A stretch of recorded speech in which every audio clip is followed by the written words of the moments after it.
السلام علیکم. الحمد للہ وکفى والصلاة والسلام على من لا نبي أما بعد. فقال أعوذ بالله من الشيطان الرجيم. بسم الله الرحمن الرحيم. وما أمروا إلا ليعبدوا الله مخلصين له الدين حنفاء ويقيموا الصلاة ويؤتوا الزكاة وذلك دين القيمة. محترم بزرگوں اور دوستوں، ابھی میں نے آپ کے سامنے کلام پاک کی ایک آیت کی تلاوت کی ہے. اس کا ترجمہ یہ ہے کہ لوگوں کو نہیں حکم دیا گیا ہے مگر اس بات کا کہ وہ ایک اللہ کی عبادت کرے، اس کے لیے دین کو خالص رکھے، نماز قائم کرے اور زکات دے. یہی مضبوط دین ہے. انسان اس دنیا آب و گل میں بھیجا گیا. وہ ظالم تھا تو عادل بھی تھا، وہ جاہل تھا تو عالم بھی تھا. انسان کی تخلیق کچھ عجیب ڈھنگ سے ہوئی.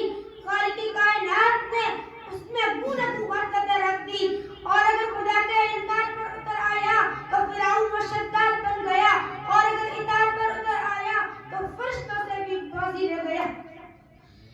آپ اپنے ماحول پر نظر ڈالیں گے تو قدم قدم پر خالق کائنات کی عجوبہ کاریاں آپ کو تعجب میں ڈال دے گی.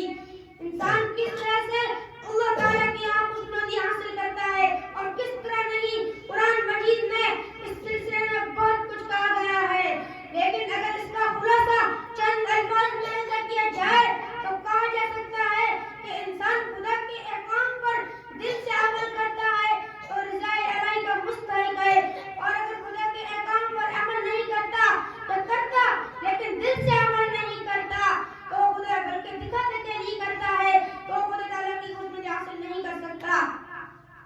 یوں سمجھے کہ جس طرح دال بے نمک بیکار ہوتی ہے چاہے اسے کتنی اچھی کمائی جائے، اسی طرح انسان کا عمل بیکار ہو جاتا ہے اگر وہ خلوص کے ساتھ نہ کیا جائے. آپ سینکڑوں روزے رکھ جائیں، لاکھوں رکعت نماز پڑھے، اپنا تمام مال غریبوں پر تقسیم کر دے، ہر سال حج کرے، اگر آپ کے دل میں اخلاص نہ ہو تو تمام کام دکھانے کے لیے کرتے ہو. اپنے کو مولوی، حافظ، حاجی، نمازی اور شریف آدمی کہلانے کے لیے کرتے ہو تو یقین رکھیے کہ ہمارے اور آپ کے یہ عمل آخرت میں ہرگز قبول نہ ہوں گے. آپ 2 رکعت نماز اگر اخلاص سے پڑھی تو عابد کی لاکھوں رکعتوں سے افضل ہوگی جو کہ دکھانے کے لیے پڑھی. اس امیر کی دولت پر بھاری ہوگا جو لاکھوں روپے اپنی شوق میں بانٹ دے.